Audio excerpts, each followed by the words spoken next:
May 24th is a day that certainly changed our lives forever. The biggest concern that I had at the time was for Dane to stand up and rope. When he rode in the box, he looked at me and gave me a big wink and kind of shook his head like, I've got this. And nodded his head. I pushed the calf, and in a heartbeat, our lives changed. I was there the day it happened. That changed my life. I honestly didn't know for the longest time if my brother was going to live or not. When Dane was laying in that arena, I checked his pulse. I checked to see if he was breathing. And I prayed. It was the hardest day of my life. But the truth is that God does not leave us unto ourselves. And He did not leave us that day.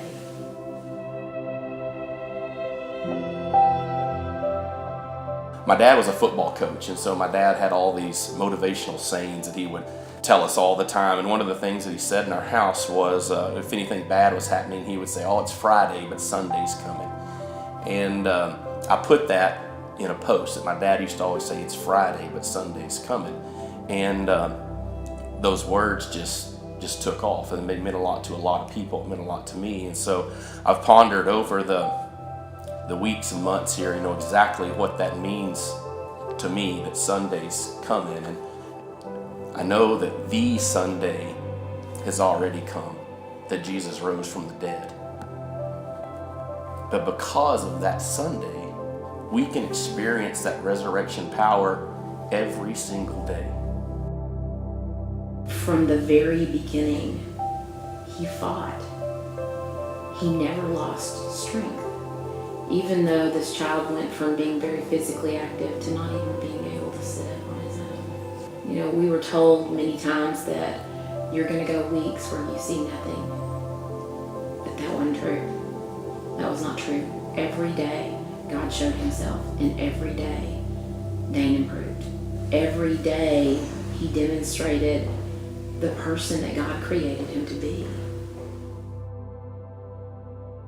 I came to the hospital after work one evening, and Kelly shared with me that the speech therapist had told her that afternoon that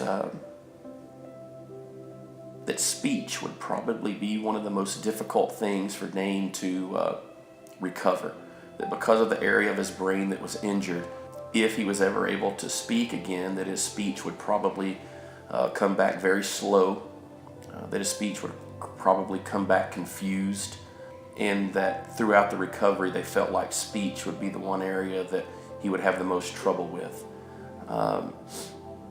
It was a kick in the gut just to hear that, something I didn't want to hear. I didn't want to believe. I prayed almost the entire night. I prayed that Dane would speak.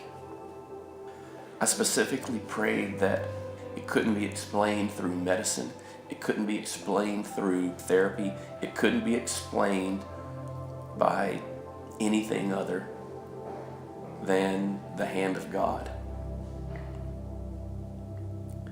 The very next day in physical therapy, as Dane is sitting, rocking on the swing,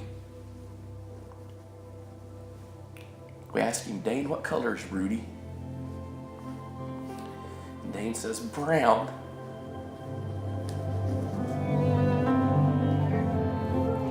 Is Biscuit brown? Yes. Is Biscuit brown? No, he's not. Is he sorrel? No. Is he a dun? What color is he? Dun. That's right. That's good. That's Dane. right. That's really good, Dane. Is he a lineback dun? Does he have a lion on his back that's really cool? What color is Rudy? What? What color's Rudy? Yes! That's right! That's right! He's brown! Give me a high five! Oh my goodness! Dane, that's awesome, buddy. When that PT session was over, Kayla, our speech therapist, came in and they put Dane in his wheelchair and they wheeled him around the hospital, and he told all the nurses at all the nurses' stations, thank you.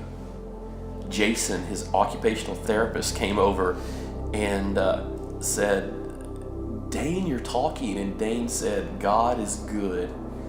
There was no jumbled speech. There was no confusion. There was no... It was a miracle.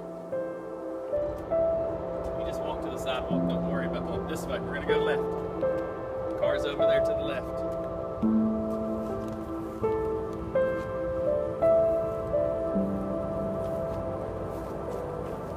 The way God has just used this, what people would think to be a terrible thing, and turned it into something that is wonderful and glorifies Him like nothing else I've ever seen. It really just shows me how powerful God can be and how amazing His love is for us. When I grow up, I want to be a professional calf roper that goes into a farm. But when I get too old for roping, I'm going to be a preacher.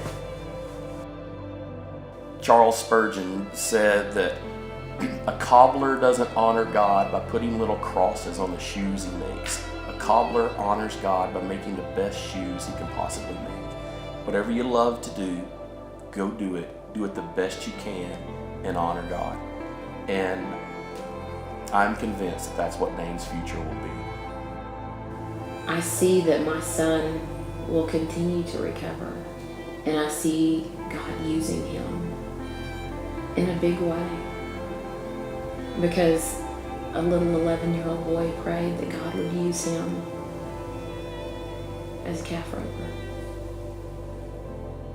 When I was at the hospital at rehab, I was writing a note to the kids in the hospital, and I put on their trust your offer off of the God who heals.